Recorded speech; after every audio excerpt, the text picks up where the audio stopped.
साथियों नमस्कार।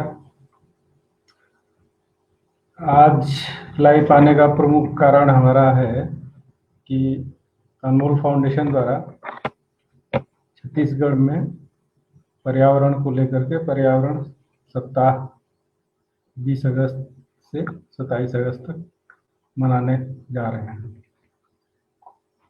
जैसा कि आप सभी जानते हैं, पर्यावरण की स्थिति क्या है, किस तरीके से मौसम बदल रहा है। छत्तीसगढ़ भी इससे अछूता नहीं है, क्योंकि छत्तीसगढ़ वनों से भरा पूरा राज्य रहा है और यहाँ पर्यावरण अन्य राज्यों की अपेक्षा थोड़ा अलग है।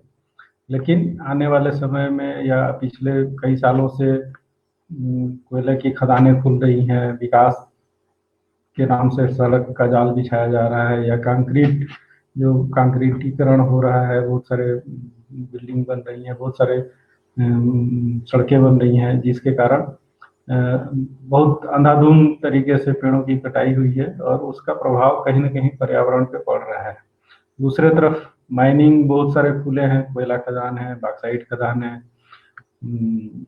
लोहे की खदानें हैं, फिर बहुत सारे पावर प्लांट्स लगे हैं, फिर आयरन की फैक्ट्रियां लगी हैं।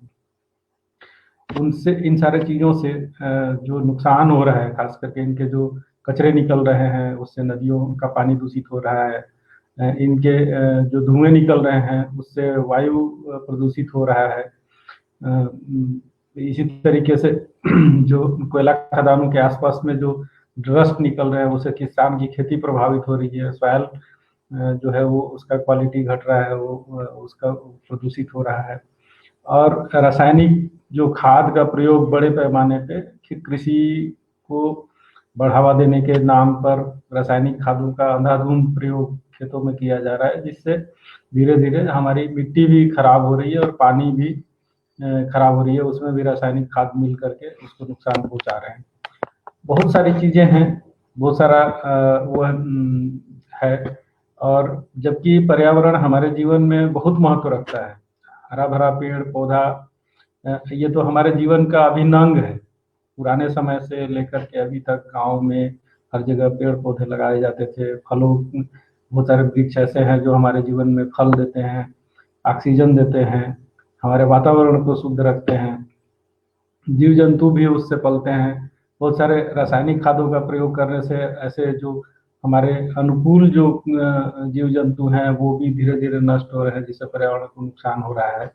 तो बहुत सारी चीजें हैं जो हमारे जीवन के लिए उपयोगी हैं, लेकिन किन्हीं कारणों से जो खुलने से या फिर अलग अलग कारणों से उनको भारी नुकसान हो रहा है, जिससे पर्यावरण का विनाश के रूप में देखा जा रहा है। पूरा विश्व इस समय इस बात को लेकर के चिंता कर रहा है कि जो पर्यावरणीय दबाव है या जो क्लाइमेट चेंज हो रहा है, एक ग्लोबल वार्मिंग की बात हो रही है, उसमें छेद हो गया है, यह सभी बात हो रहा है और उसको रोकने का भरसक प्रयास किया जा रहा है और लोग कोशिश कर रहे हैं कि इसको कैसे रोका जा सके। तो जो नुकसान हो रहे हैं उसको कम करने का बात हो रहा है, जो पर्यावरण को नुकसान पहुंचा रहे हैं उन चीजों को कम करने का बात हो रहा है, नदियों की सफाई की बात हो रही है, लेकिन बात हो रही है। मेरा अपना मानना है कि जब तक जन भागीदारी, एक बड़ा सवाल है, हमेशा से रहा है, जब तक जन भागीदारी नहीं होगी तब तक कोई भी काम सफल नहीं होगा।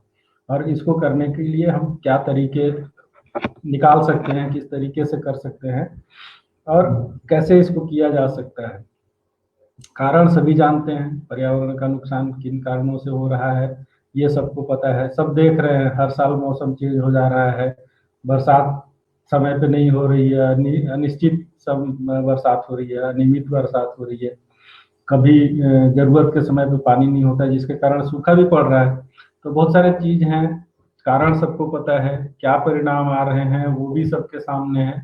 अब रही बात कि उसको दूर कैसे किया जाए, उसको किस तरीके से दूर किया जाए। सरकार ने अपने तरफ से अलग अलग विभाग बना दिए हैं, वन विभाग इसको फॉरेस्ट को देख रहा है, पर्यावरण संरक्षण के लिए अलग से विभाग बनाया हुआ है, प्रदूषण को रोकने के लिए बोर्ड बना हुआ है, लेकिन इन सब के बावजूद भी किसी चीज में कोई कमी दिखाई नहीं दे रही है। मुझे लगता है कि यहाँ पे हम लोगों अगर जन भागीदारी बढ़ाई जाए पर्यावरण को रोकने की दिशा में भी और थोड़ा एक्टिव करने की भी दिशा में, अगर हम जन भागीदारी को बढ़ाते हैं तो बहुत सारे चीज हमको दिखाई देने लगेंगे और उस पे हम जन वकालत कर सकते हैं। तो इस तरीके से हमारे दिमाग में बात चल रही थी और फिर हम काफी दिनों से अभी पर्यावरण के संदर्भ में लगे हुए हैं कि कैसे इसको किया जाए। तो मुझे समझ में आया कि हम लोग इसको जन जागरूकता के माध्यम से क्या हम पर्यावरण वीक के रूप में इसको बनाने का कोशिश कर सकते हैं, फिर जैसा परिणाम आएगा उसके आगे की रणनीति बनाएंगे और फिर आगे सतत प्रक्रिया में हम पर्यावरण के ऊपर किस तरीके से लोगों की भागीदारी को बढ़ा सकते हैं इसके ऊपर काम करेंगे।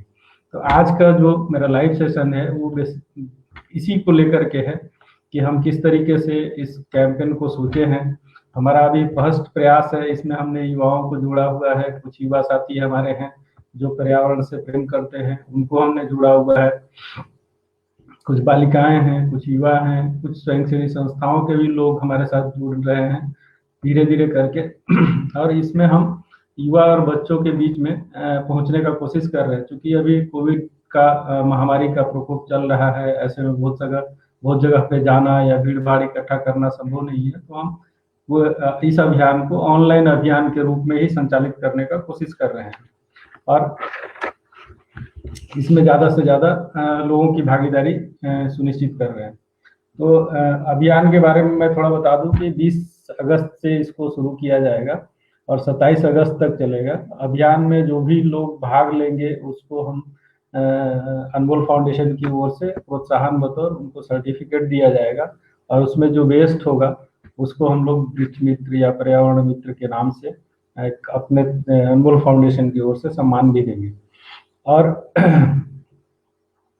इसमें हम लोग 20 अगस्त को वृक्षारोपण का रखे हैं। वृक्षारोपण में लोग पौधा लगाएं, उसके साथ एक तख्ती लगा करके अपना नाम उम्र के साथ और एक फोटो खींच करके हमें भेजें, ताकि हम उस फोटो के आधार पे कैंपेन को समझने का प्रयास करें कि कितने लोग हमारे साथ जुड़ रहे हैं। 21 अगस्त को हम लोग पर्यावरण प्रदूषण को लेकर के चित्रकला प्रतियोगिता का आयोजन जगह जगह पे करने के लिए अनुरोध कर रहे हैं। कुछ लोग घर से बना करके भी भेज सकते हैं, कुछ लोग छोटे छोटे ग्रुप में भी अगर प्रयास करते हैं कोविड के दिशा निर्देश को ध्यान में रखते हुए, सोशल डिस्टेंसिंग का पालन करते हुए, तो वो उस तरीके से भी आयोजन कर सकते हैं। 22 अगस्त को हम लोग नारा पर्यावरण को लेकर के स्लोगन लिखने के लिए एक प्रतियोगिता, जो प्राकृतिक संरक्षण से संबंधित नारा लिखने का के लिए एक प्रतियोगिता का आयोजन का बात कर रहे हैं कि उस दिन ज़्यादा से ज़्यादा लोग नारा लिख करके भेजें और वो उस तरीके से हमारे अभियान में जुड़ सकते हैं। 23 अगस्त को हम लोग पर्यावरण को लेकर के जो ग्राम्य जीवन है, सबसे ज़्यादा पर्यावरण का सुरक्षा या पर्यावरण संरक्षण का जो बात दिखता है वो गाँव में ही दिखता है, और किस तरीके से प्रकृति के बीच में, प्रकृति के साथ और प्रकृति के मित्रवत संबंध के साथ लोग जीवन जीते हैं, उसके तरफ उस तरीके को, उस जीवंत रूप को रंगोली के रूप में अगर डिजाइन करके बना करके उसको फोटो खींच के भेजते हैं तो उसको हम लोग अभियान में शामिल करेंगे। 24 अगस्त को हम लोग भाषण प्रतियोगिता रखे हैं। भाषण रिकॉर्डिंग करके भी हमको भेज सकते हैं या फिर लाइव सेशन में आकर के भाषण प्रतियोगिता कर सकते हैं, या फिर वहाँ पे स्थानीय जो हमारे कोऑर्डिनेट कर रहे होंगे संस्था, उनके साथ इसको आयोजन करके और निकाल करके भेज सकते हैं।